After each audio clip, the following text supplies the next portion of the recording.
Colleagues, we're picking up where we left off on Thursday. Was it Thursday? No, Tuesday. What's today? Today's Tuesday. When did we have this debate? Was it Thursday? Yeah, it was Thursday. And we have with us today, replacing other members, we have Mr. Trudel for Madame Posé, Mr. Boulris for Ms. Collins, Ms. Lewis for Mr. Cram, and Ms. Sidhu for Mr. Longfield. When we broke on Thursday, Madame Chatel had the floor. I don't know if Madame Chatel has more to say before we go on to Mr. Leslie, Mr. Trudel, Mr. Vancouverden, and Mr. Longfield. Well, Mr. Longfield's not here. Yes. No, but I'll put you there. Okay, thank you. Madame Chatel, est-ce que vous aimeriez... Ms. Chatel, would you like to pick up where you left off? Indeed, I would like to, but I will let my colleagues take the floor. We will therefore move on. We are going to move on to Mr. Leslie. Well, yes, thank you, Mr. Chair. And just to recap, because it was a number of days ago, at the end of Thursday's meeting, we obviously witnessed a surprised filibuster from the Liberals to talk out the clock until the meeting ended, and thankfully we were able to suspend this meeting, and I thank colleagues for that, because I do believe this is an important issue. Now, while the Liberals' intent obviously was to avoid a vote unexpectedly at the end of the last meeting regarding the order of production of documents regarding the complete contribution agreements for the Net Zero Accelerator Fund, which was the topic of major conversation from all parties with the Environment Commissioner before us. Now, this was that same program that Environment Commissioner had discovered that due diligence was not always, if rarely, done before approving any of the government funding. And the Commissioner also found that there was really no clear demonstration of the project's value for money in reducing greenhouse gas emissions. The Commissioner had also found that the initiative was not part of any coherent or comprehensive industrial policy on decarbonization whatsoever. And the Commissioner also found that there was a risk of double counting when tracking emissions reductions, which is, of course, of major concern, particularly given the government made the announcement of their national inventory reporting that same day. The Commissioner found the government did not follow some of the principles of calculating emissions, which throws into doubt the numbers that they announced just a couple hours prior to that. And the Commissioner found that in one project, the Department did not include all relevant information in the greenhouse gas assessment exercise, breaching the principles of transparency and completeness. Now, I could go on about the Commissioner's compelling testimony that day, but I think my point is understood and recapped effectively for members and Canadians.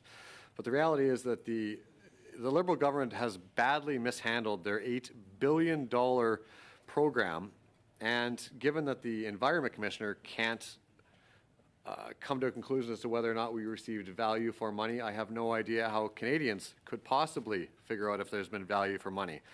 And unfortunately, there seems to be a pattern emerging from the Liberals in filibustering. I had the chance to visit my colleagues at the Government Operations Committee a couple of weeks ago, where we were looking at the intended release of the contracts regarding the electrical vehicle battery plants that have been announced with major subsidies to foreign companies by Canadian taxpayers to bring in Chinese parts and components and have them assembled by foreign workers at the company's choosing, and obviously fully, I think, reasonable to, in that case, just as in this case, request that the contracts be provided. Obviously, there can be redactions made, and the committee, I don't, from my side, individually, and I think my colleagues, we don't want to see any sensitive data released if there is legitimate reasons, but I think the willingness needs to be there to release the contract. We are talking about billions and billions of dollars and a government unwilling to release this. And it's a trend of broken promises, unfortunately. I don't have time to go through the entire list of broken promises from this government, but this is a reminder that the next time the government says we're going to spend $8 billion on something, I think it's reasonable to ask, well, where is it going and what results is it achieving? And in fact, you know, this Prime Minister once upon a time said sunshine was the best disinfectant. Once upon a time, this government was going to be open by default. Once upon a time, this was going to be, in fact, the most transparent government in the history of Canada. Now, clearly, these are broken promises on the front we have looked at in terms of the carbon tax emissions modeling, assumptions, and data that we have been denied access to, the same as the electric vehicle contracts at another committee, and the same as it seems to be, and I hope that my Liberal colleagues will perhaps cease the desire to break those promises, move back towards a desire to be open by default, release the contracts, and in fact just vote in favor of this motion and not force opposition parties to come together to seek out this information that I think, in the eyes of Canadians, anybody that watched the testimony of our Environment Commissioner before us would have the very same questions in which we are asking. So I hope that we can just simply get quick unanimous consent to support this motion, hand over the contracts to both the Environment Commissioner and ourselves to make sure that we can review them and get an understanding if there is in fact value for money through those. So perhaps with that, I know there's a long speaking list, but my hope is that we can get through this very quickly so we can finish any other committee business and get on to our next study. Thank you, Mr. Chair. Monsieur Trudel. On to Mr. Trudel. Thank you, Mr. Chair. I don't want to go through the list that my colleague just went through of all the obstacles to accountability. I'm not going to start over. I do think that this is a little bit embarrassing. Mr. DeMarco was here last week. He shared some fairly embarrassing information. He talked about various contracts that we don't have the details on. We're talking about $8 billion here. We here represent the population. There are citizens and taxpayers who want us to do our job and figure out how the government is spending their money. This government is, claims to be the most progressive government worldwide, and they say that things are going better with regards to lowering greenhouse gas emissions and so on. But what we were told last week is that that's not the case. The government is spending a lot of money, and it's not really amounting to anything. I think there was a report that claimed that in 2022, $50 billion were invested by the Government of Canada in the oil and gas sector. $200 million of profits last year among 8 different companies, I believe. Trans Mountain and other companies as well. So we can't trust the Liberals to manage taxpayer money when it comes to climate change. They've demonstrated that already. All we're asking for is accountability with regards to the contracts that have been allocated. It is unacceptable for us to be talking, negotiating so long for something that we should take for granted, honestly. People are very concerned about climate change. There's a lot of eco-anxiety, but these are the kinds of questions we're talking about. I don't want to take more of your time. I really hope that we will have move on to a vote that will let us get to the bottom of things, and that is why we are here. The reason we're here is to ask the government to be accountable. I have colleagues Mr. DeMarco did fantastic work with his team, and we want to make that work go even further, or take it even further, rather. And I hope that we will go ahead with this motion. And I hope that my Liberal Party colleagues will see that this is necessary. It is something that is important for democracy. We are here to represent our various taxpayers who are very worried with regards to climate change. Thank you. On to Mr. Van Koeverden. Merci beaucoup, Monsieur le Président. We Thank you, Mr. Chair. totally open to the notion that we produce more evidence on this. the reality is in my riding. I've talked about the poor air quality in Halton, and having gone to McMaster University and seen the belching black fumes of smoke coming from Dofasco is an eyesore and a lung sore, and leads to negative health outcomes.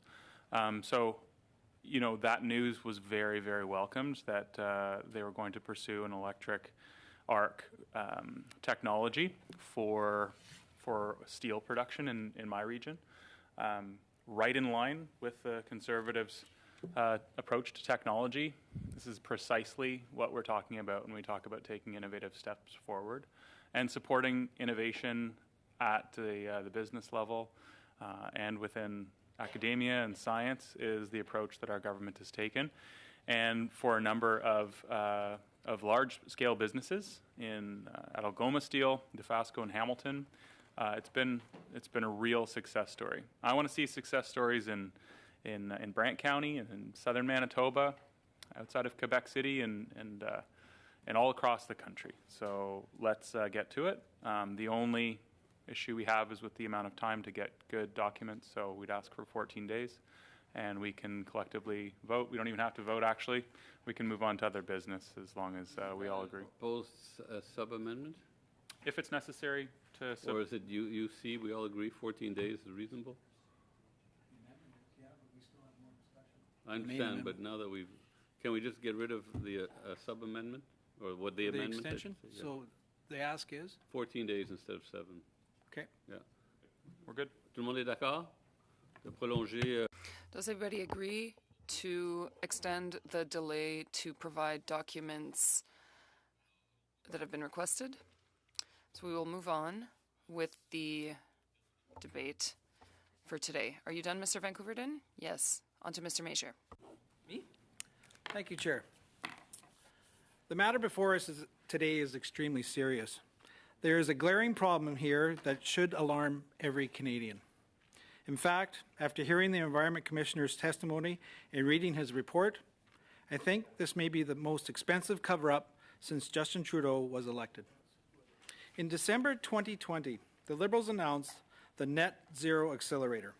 They charged taxpayers $3 billion to fund it. Less than 1 year later, they doubled the spending and announced another $5 billion for this government program, increasing the total cost to $8 billion. Yes, $8 billion. It is very important to note that the Liberals claim the purpose of this Net Zero Accelerator was to reduce greenhouse gas emissions. Their plan was to give away billions in tax dollars to large companies in exchange for a specific reduction of emissions. Usually when a government announces $8 billion in spending, they brag about it for years and talk about the results.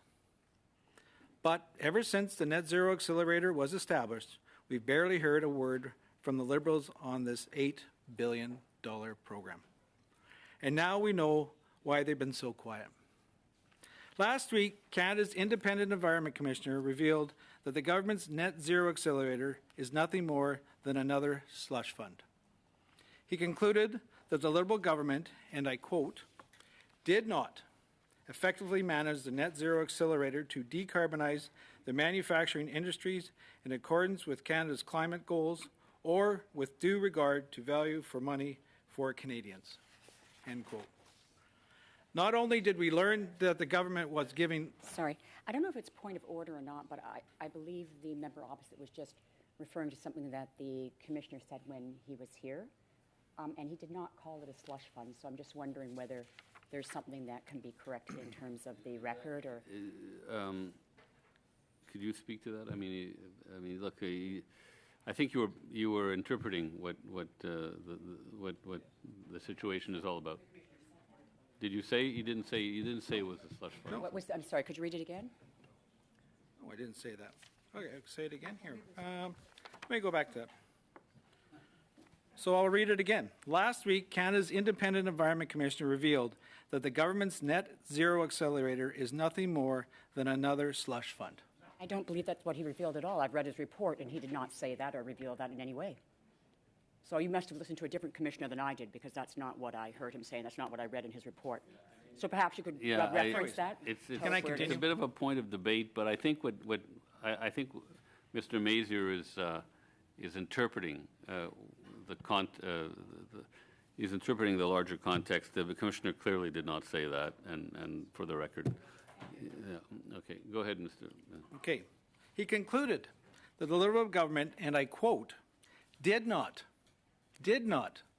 effectively manage the net zero accelerator to decarbonize the manufacturing industries in accordance with Canada's climate goals or with due regard to value for money for Canadians, end quote.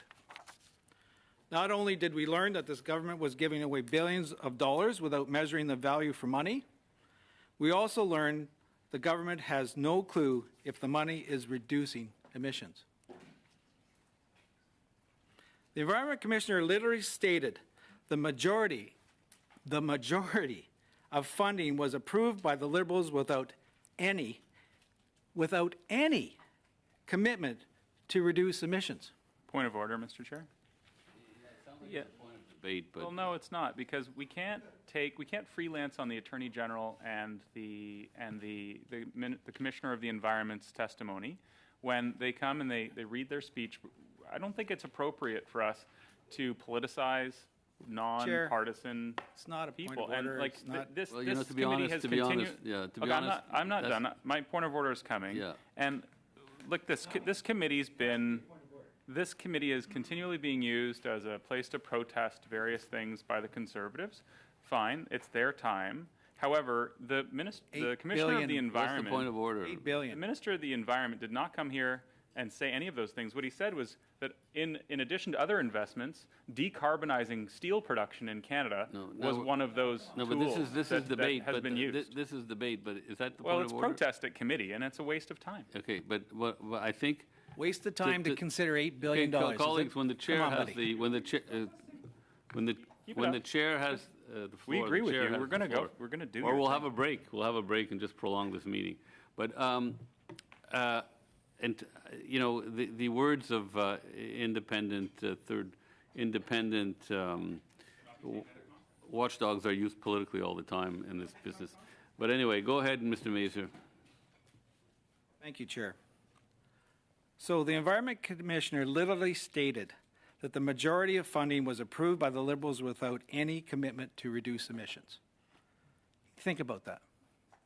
The Liberals are giving away billions of dollars in the Point of name of order. emission reductions without If knowing he's- that there will be. Excuse me, is this a point of order or a point of debate? Well, maybe you can clarify a challenge when a member is quoting or saying that he literally said. Yeah. You get on the speakers list. No, but there's got to be something about facts, about lying Okay, in committee. d- He didn't state that the Liberals had done that. well, could you repeat what you said? No, he stated the Government of Canada had done that, No, quite no. frankly. And if you want to quote the Commission, then get it right. So Literally. could you repeat what you said about the? Sure. Could you repeat what you said? Just The Environment Commissioner literally stated the funding was approved by Liberals without any commitment to reduce emissions. It was in the report. Not literally It's in the state report. that. Can I get on with my statement? yeah, you- go if ahead. you- But we know what you're saying. You're saying Call the you a liar government. here. The government. Yeah. The liberal You're a liar. government. Okay. Let's go. Let's keep going. Obviously, there's a little bit of a, I've hit a bit of a nerve here, Chair. Procedure. This is a part. Okay, well, I may this whole suspend. court is a part. It is I may- unparliamentary. look, We're governed by the rules Yeah, also. and you're supposed to be governed by the chair. So,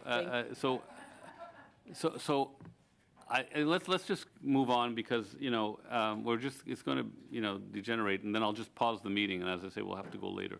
But obviously, let's be careful with how the words we attribute to the commissioner. But keep going, please. Point of order, Mr. Chair. Yes. If I could just ask for clarification from what my colleague across the way said, can we call somebody a liar at committee? I My didn't hear understanding that. is Did somebody that is call someone? unparliamentary, and you can't do that.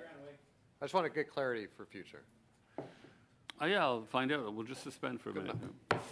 Mr. Chair, if you're suspending, could you also check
The chair does not have the same powers as the Speaker in the House. Cannot censure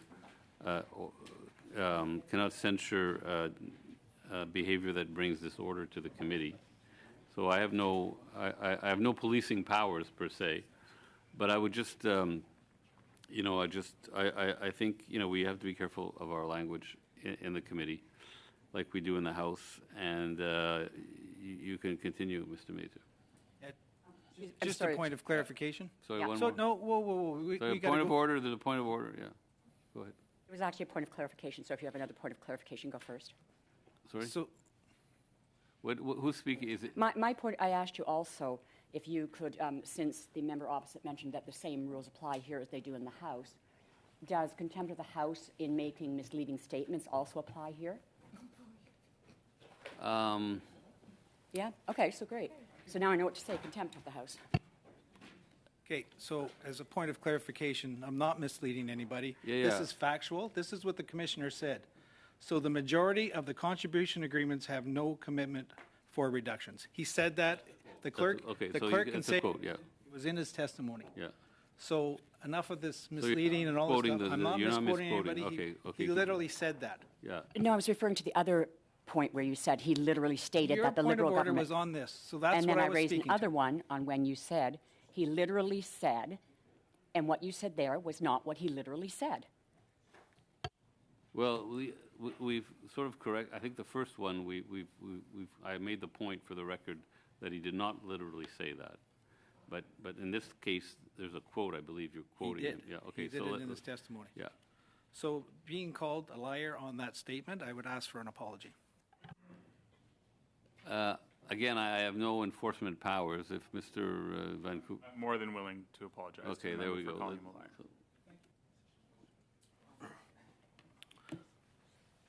I shall proceed.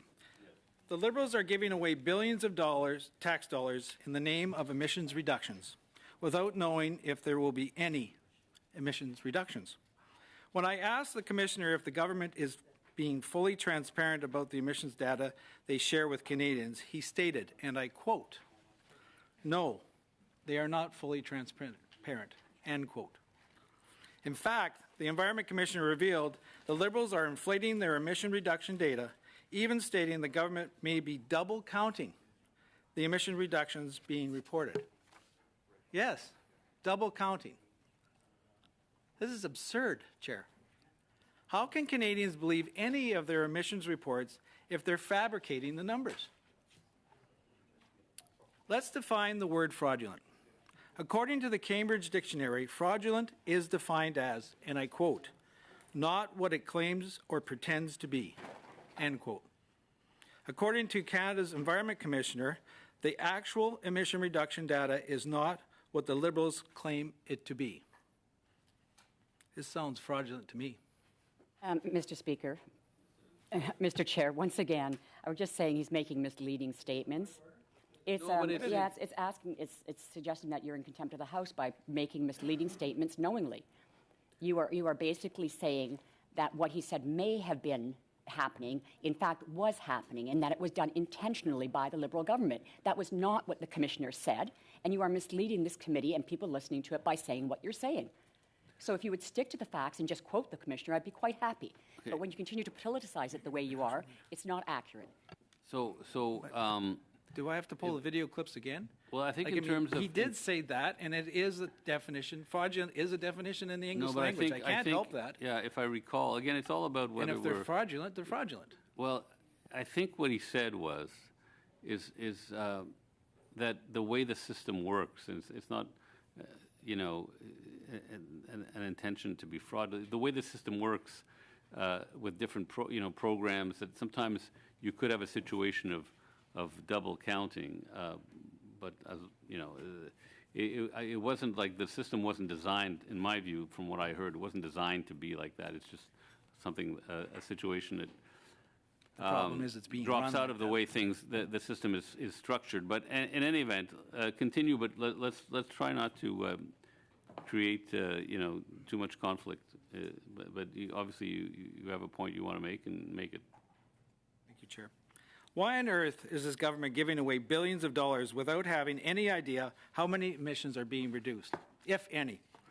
To make matters worse, the government hasn't released the funding agreements to the public. So, we don't even know who this money went to or why. This is absurd. That's why I move this motion to obtain this information. If the Liberals are spending $8 billion in tax dollars, Canadians rightfully deserve to know what the money is being spent on. There is no reason why these funding agreements cannot be handed over to the committee. The Prime Minister promised that his government would be the most transparent government in Canadian history. But we have continuously witnessed this government block the committee from obtaining information. Not only must we uncover the funding agreements for this $8 billion slush fund, we also need to obtain the progress report of the Net Zero Accelerator. According to the Environment Commissioner's report, the government is also hiding the Net Zero Accelerator's emissions report from Canadians, and I quote, "The tracker is a tool that is designed to measure the Net Zero Accelerator's progress toward an internal target set by the department itself and is not public," end quote. Canadians deserve to know the truth behind this slush fund. In the Environment Commissioner's 2023 report, he stated, and I quote, "The federal government is not on track to meet the 2030 target to reduce greenhouse gas emissions," end quote. It's very clear why the Liberals are refusing to release this information to Canadians. Their environmental record is a failure. In fact, Canada dropped 4 rankings in climate change performance last year, despite this $8 billion slush fund and another carbon tax increase. Chair, I will remind this committee that just last year, another Liberal slush fund was exposed. So I think it's imperative that we get to the bottom of this. Last year, we learned that the Prime Minister handpicked a chair to run another $1 billion green fund. Excuse me. Canadians eventually found the chair of the Green Tech Slush Fund siphoned $217,000 of taxpayer dollars to her own company. That green slush fund was exposed for gross mismanagement and multiple conflicts of interest. In fact, the government official confirmed that no action was taken after these conflicts of interest were exposed. Chair, my point is that there is a glaring history of corruption and cover-ups with this Liberal government. It is essential we get to the bottom of this, given the Environment Commissioner's damning report. Thank you. Deltel. Merci beaucoup, Monsieur le Président. Pour ceux qui...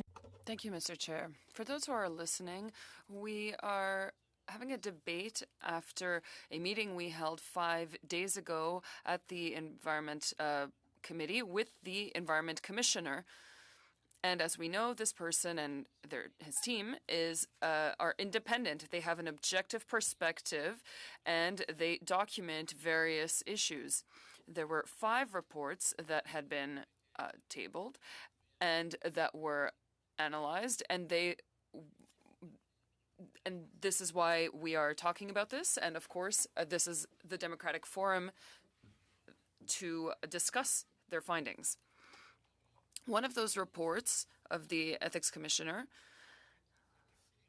was about the Net Zero Accelerator initiative in order to decarbonize manufacturing industries. This is also referred to as the Net Zero Accelerator. This is a program that asks various companies to reduce their greenhouse gas emissions and pollution by giving them funds. This is not a small program. It's an $8 billion project. So, $8 billion tax dollars from your taxes are allocated to this program. We learned that over $54 million will be used to pay the interest on debt, which is exactly the amount of taxes coming from taxpayers. Did this program work? In our opinion, no. That is why we asked questions directly to the Environment Commissioner. His answers were shocking. The first question I asked was, does this work? Is it efficient? And he said, I'm not convinced that it's efficient. Maybe it will be coincidentally efficient, but not because it was planned to be so. I'm sorry, but you can't play Russian roulette with $8 billion of taxpayer money. I'm not convinced that it's efficient unless it's by coincidence, is what he said. I have nothing against what's happening elsewhere in the country, but I don't think that we should be investing money in very specific areas of the country over others.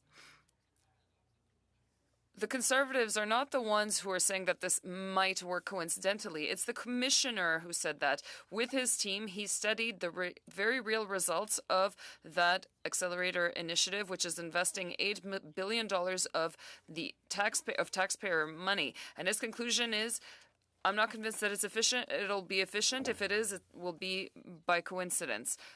That's the commissioner's word.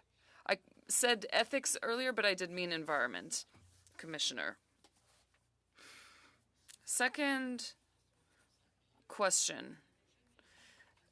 The commissioner said that he never saw the carbon tax or carbon pricing calculating model and system.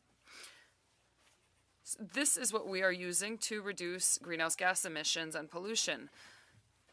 The government was elected by the people, and they have decided to go ahead with a carbon tax. We're against it, they're for it, that's fine, that's what a democracy is. But it should work. So we asked the Environment Commissioner if it works. I'm not talking about the $8 billion, I'm talking about the carbon pricing. He said that he had never actually seen the calculation for it to work. So we're talking about money and amounts of money. So the least the minimum would be for us to see how it works and to see how it is calculated. The commissioner is tasked to do such studies, but he has never seen the pricing model. My colleague, Mr. Mazur, asked a specific question, and one of the public servants, whose name I don't have, was asked if we can calculate the emissions, and he said that the same impact reduction could be calculated twice, so it could be double counted at the same source, which is not very rigorous. That's not us saying that. That is one of the 30 people who were here, and of course they did very good work. And one of them told us that emissions reductions could be double counted sometimes.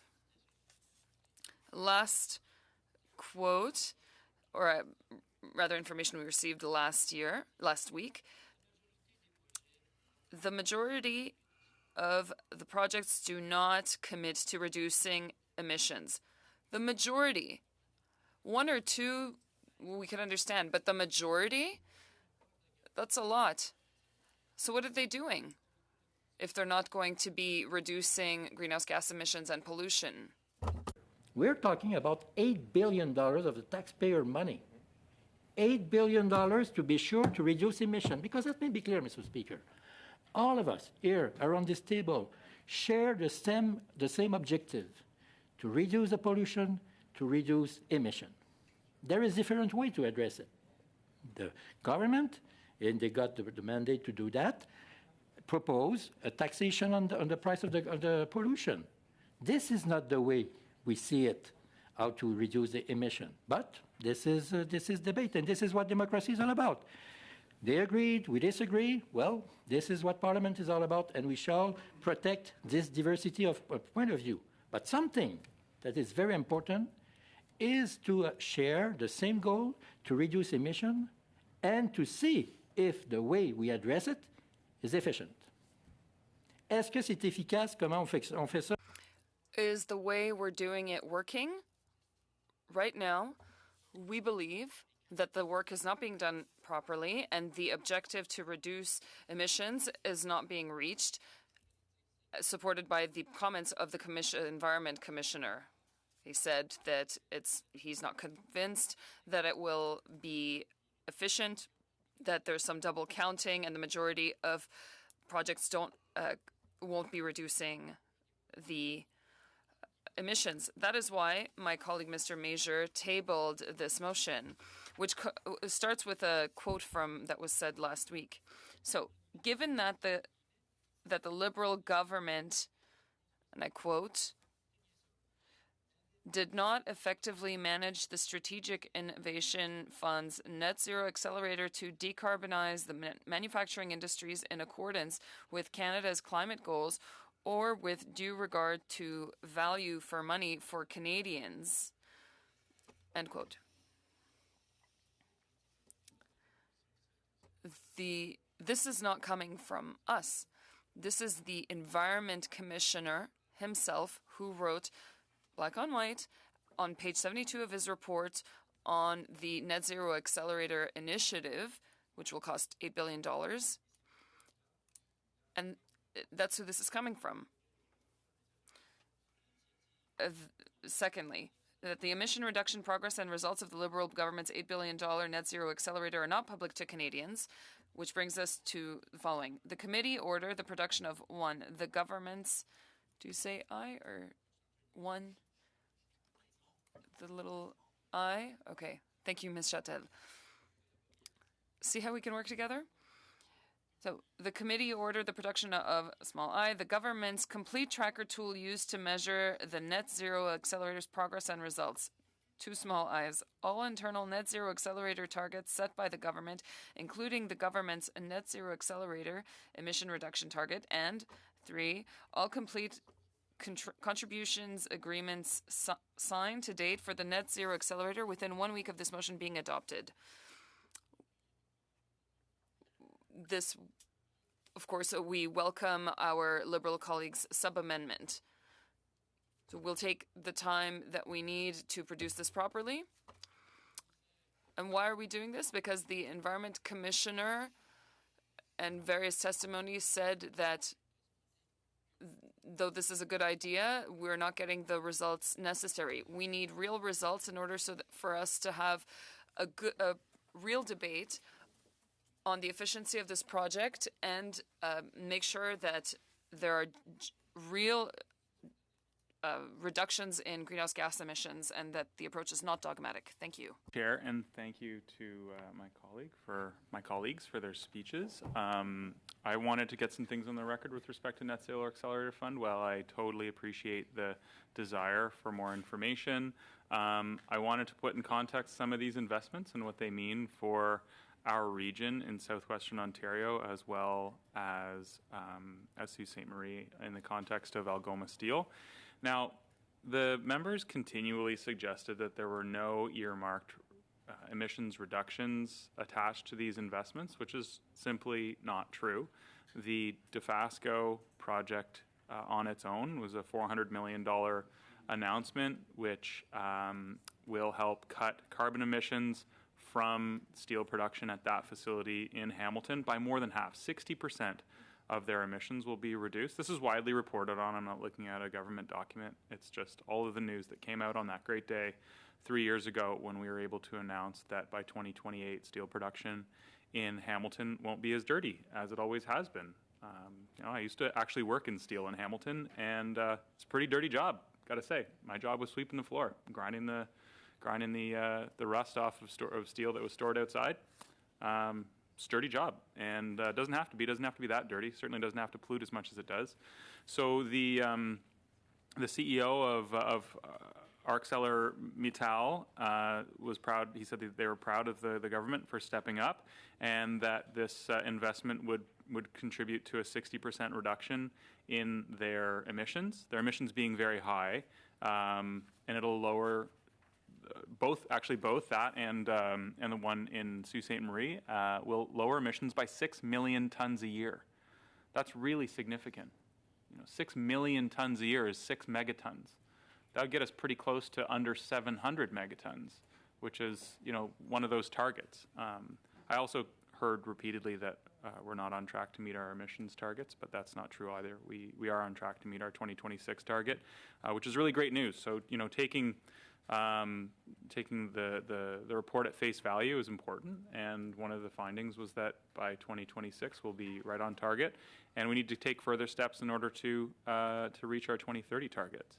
But let's go back to 6 million tons a year in emissions reductions. That's just carbon emissions, by the way. There's a lot of other stuff that goes into the air when we use coal to produce steel, and it's going to mean a healthier environment. It's going to mean less emissions. It's going to be less upper respiratory tract infections. It's going to be less respiratory distress in the summer. It's the equivalent of taking 1.8 million vehicles off the road. That's almost the number of passenger vehicles in Toronto, Montreal, and Vancouver combined. That's remarkable. That's remarkable progress. And that's the power of investing with these companies in technology. Technology is one of the ways to make sure that we reduce our emissions. That 3 million ton reduction annually accounts for 30% of Hamilton's entire emissions reductions. 30% of their emissions total. They currently emit 11 million tons of annual greenhouse gas emissions, and Dofasco contributes to like almost half, 4.8 tons. If you've ever, it says 4.8 tons. I'm gonna presume that maybe it means 4.8 million. It might be a typo. I'm just reading from the article. I don't know because I'm reading from a CBC article, Dan. Oh, yeah. That understands. Yeah, That's the numbers here, yeah. but that's CBC. it's an important number. 30% of Hamilton's emissions overall. I'm just doing the math in my head. 4.8 over 11 is about 30%, and it doesn't say million after the 4.8. So this is good news. It's really good news for my community. It's really good news. Clean Air Hamilton, and one of my former professors at McMaster, professor of geography, was talking about how important this is. The steel production is filthy, and we can do something about it, and we are. And by 2028, emissions from steel production at Algoma and at Dofasco and Hamilton are going to be quite a lot lower, and it's something that we could all celebrate. And I welcome a vote on this so that we can go to the next item. Okay. Seeing as we have no more speakers, we'll go to the vote on the main motion. Oh, we did the amendment with UC. Yeah.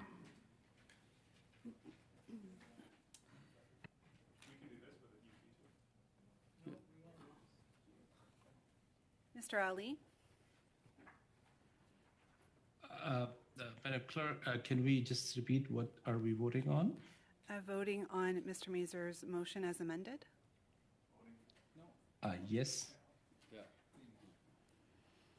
Madame Chatel? Oui. Ms. Sidhu? Yes. Ms. Taylor-Roy?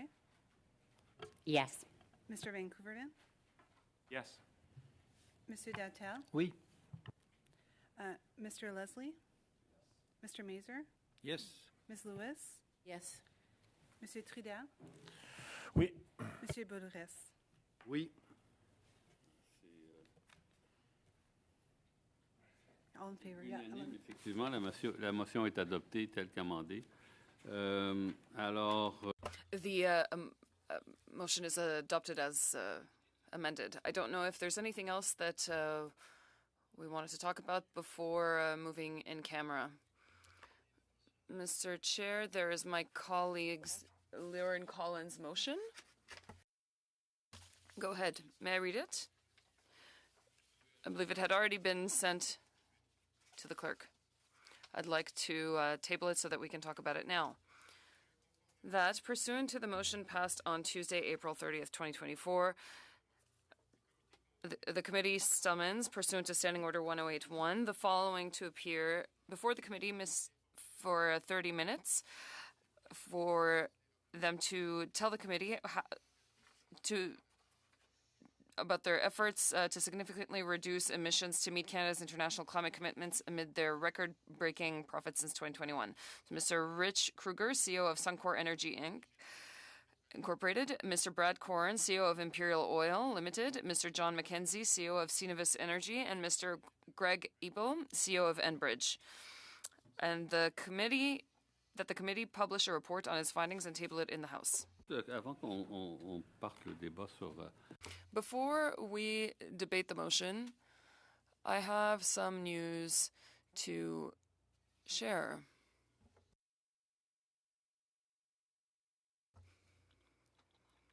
From what I've understood,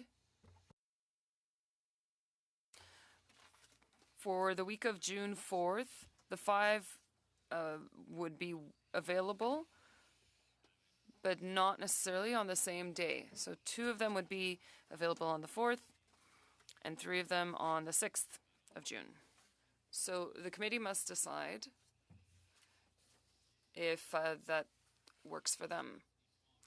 So, first of all, they will be appearing in hybrid format. They will not be here. They will be on screen and online. So the committee must decide. Here's what I'm trying to say, Mr. Boulris. Perhaps the motion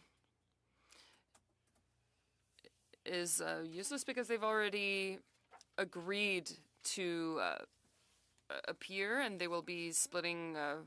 We will be splitting them between 2 meetings. We'll start with Mr. Deltel, but I wanted to tell you this before we start debating. Mr. Deltel, we of course agree to them appearing in front of the committee, but I just want to talk about a point of translation. In the French, it says that the committee is summons. But in French, it says le comité convoque, which is not does not have the same meaning. So I don't want to get ahead of myself, but perhaps we can change the French and say that they can appear before a certain date, as opposed to naming the date. In the English, it says the committee summons, which means that if you don't come, then the RCMP is going to come and get you. I don't know if that's what happens. Maybe we can have some clarification. Our summoning power. Summoning is something different. If they refused and we said we absolutely need you here, then we could have summoned them, but that's not what we did. So I think the French is correct and we should amend the English. Effectivement, summons en... Indeed, summons in English, or rather summons in English and in French would be convoqué. Il y a une deuxième, si je ne m'abuse. If I'm not mistaken, there's a second step. If they say absolutely no, not, that they will not appear, which is not the case, then we would have to reflect on how to get them here. But no, we're not sending the police to go and get them. Mr. Boulris. I'd just like to avoid any issues, so I am okay with changing the wording or to, say something. We invite them to appear in front of the committee. We can use a lighter, less loaded term.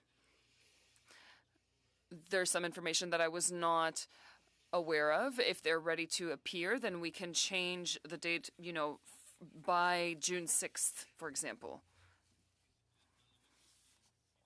So the motion says that they should appear before May 23rd.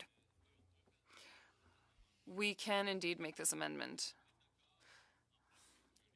Do you agree that they appear as a group of 2 and as a group of 3 in 2 different meetings? The other question is, excuse me? Yes, for 1 hour. So they are ready. Imperial and Enbridge can appear on the 4th for an hour, and Suncor, Cenovus, and Shell can appear on the 6th for an hour. Does that work for everyone? Inaudible for the interpreter. Therefore, do we really need a motion? You think that we shouldn't adopt the motion? I prefer that we adopt a motion properly in case there's there are some changes or bad surprises over the next few days or weeks. Okay with summoning them, even though they've agreed to come. Okay, just to be sure, it's an invitation serious, have but to the change the wording. RCMP will not go there. La police montée, c'est No, un it's never a propos question. chez Never been a question of the RCMP. Never been a question No, of with the the big RCMP. hat and everything. No, the question is, do we, because if you pass this motion, if we pass this motion, we are summoning, summonsing, is it summonsing? Summoning? These 5 CEOs, when in fact they've agreed to come anyway. Like, are we, I mean, it seems to me maybe a little disingenuous, to summons them. Monsieur le Président, si le terme summon Mr. Chair, if summons bothers you, then we can say invite to appear. We invite them to appear in front of the committee, but I would still like for this motion to be formally adopted. Just a moment, please.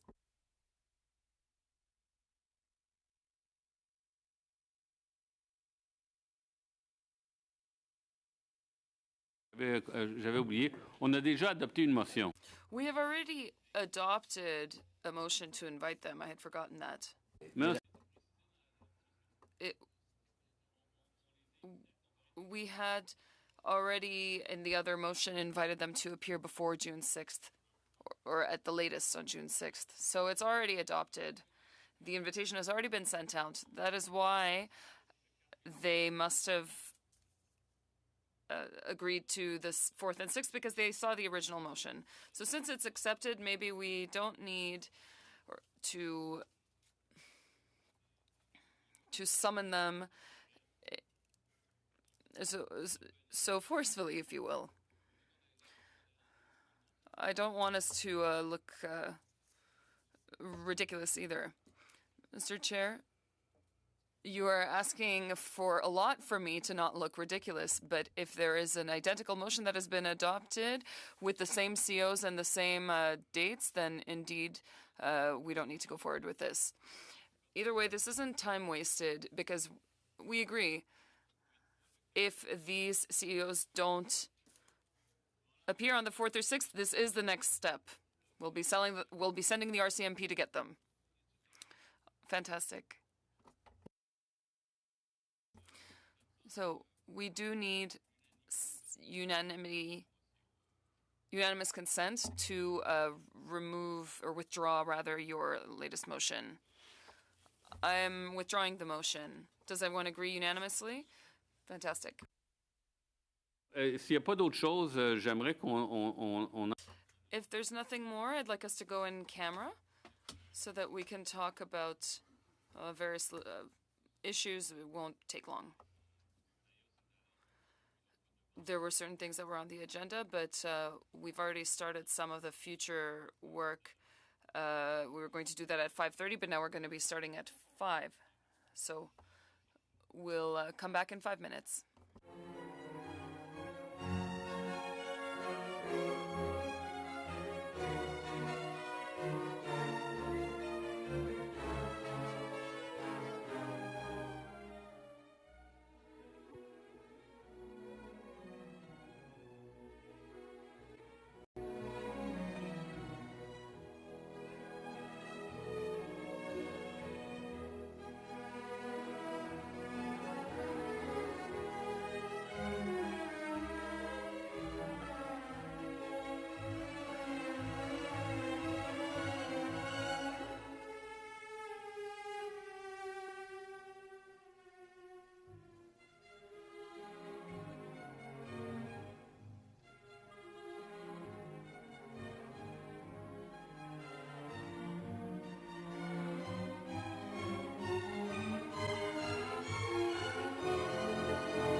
Thank you.